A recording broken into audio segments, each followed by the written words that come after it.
Jeg vil i denne video prøve at vise, hvordan man kan ændre selve papirretningen i et Word-dokument. Jeg har et Word-dokument her med 5 sider, og den tredje side, der står der regnskab. Her ønsker jeg egentlig at få flettet nogle regnskabsdata ind, som jeg har i et Excel-diagram, og jeg ønsker egentlig, at selve siden skal lægges ned, så den skal være i landskabsformat. Jeg zoomer lige lidt ind her på den pågældende side, så man kan se her er overskriften regnskab. Det vil sige, at selve siden her, det hedder regnskab, skal stå for sig selv, og den skal være liggende. Det første man gør, det er egentlig, at man placerer sig ovenover overskriften regnskab, i det her tilfælde, og indsætter et sektionsskift. Sektionsskift finder man her under sidelayout.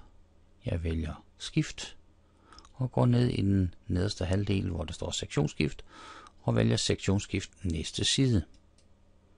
Det er her man har gjort. Man kan se, at selve sektionskommandoen, den står her på den foregående side. Grunden til, at jeg kan se dem her, det er fordi, jeg under startside har aktiveret min vis skjulkoder. Jeg går lidt længere ned, fordi et par linjer under regnskab, der ønsker jeg at sætte en sektionskode ind igen. Jeg stiller mig her, sidelayout, skift og vælger sektionsskift næste side. Nu er den side, hvor min overskrift regnskab indgår, den er egentlig indrammet i et sektion. Og den sektion, den kan jeg ændre selve min papirretning på. Så jeg stiller mig i sektionen, og så går jeg op under sidelayout og vælger retning. Og vælger nu liggende. Så nu er papirretning liggende for den pågældende sektion. Som man kan se her, den er i højformat på de foregående sider, men lige den side her med regnskab, den er i liggende format. Mine data, dem har jeg i en Excel-fil, som jeg lige vil hente frem her. Den har jeg her. Og der kan jeg markere mine data, kopiere, minimere, og så sætte dem ind i mit Word-dokument. Det vil man opleve, når man sætter tingene ind, og det vil jeg lige prøve selvfølgelig at vise her. Sådan, og vælger sæt ind. Det er, at de indsatte data, de kan være lidt svære at modificere efterfølgende. Hvis jeg nu går herinde nede i hjørnet, og så prøver at rykke det, så går det jo egentlig meget fint her, indtil en vis grænse. Der kan man se, at nu går det lidt ud over juni her. Og man kan have en masse bøvl med at få tingene til at stå pænt, når man sætter det ind for eksempelvis her et Excel-regneark. Så jeg vil lige fortryde de sidste handlinger her, som før.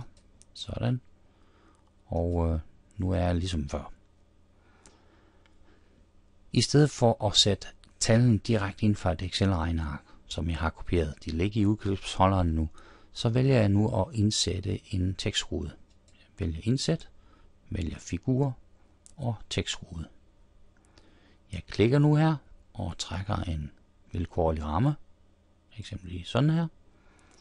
Og nu inden for rammen, der indsætter jeg nu de regnearksdata, der ligger i min udklipsholder.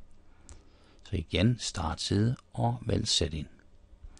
Ja, vi ser de samme data ligesom før, men man vil kunne se, når man ændrer selve grundlaget her for dataen, så flytter de sig pænt med, fordi tekstruden giver egentlig den afgrænsning, hvor i selve skaleringen af dataen egentlig kan foregå. Så en lidt mere hensigtsmæssig måde, hvor man ikke vil få de store problemer med at ændre selve tabellens bredde. Det sidste jeg bare skal gøre nu, det er, at selve tabellen, den har, eller min tekstrude, den har en kant rundt omkring, som er uhensigtsmæssig. Så jeg går ind i min tekstboks værktøj heroppe, formater, kontur til figur, og vælger ingen kontur. Og sådan har jeg egentlig fået integreret min regnearksdata ind i et Word-dokument, hvor den pågældende side, hvor dataen skulle stå i, skulle være i liggende format.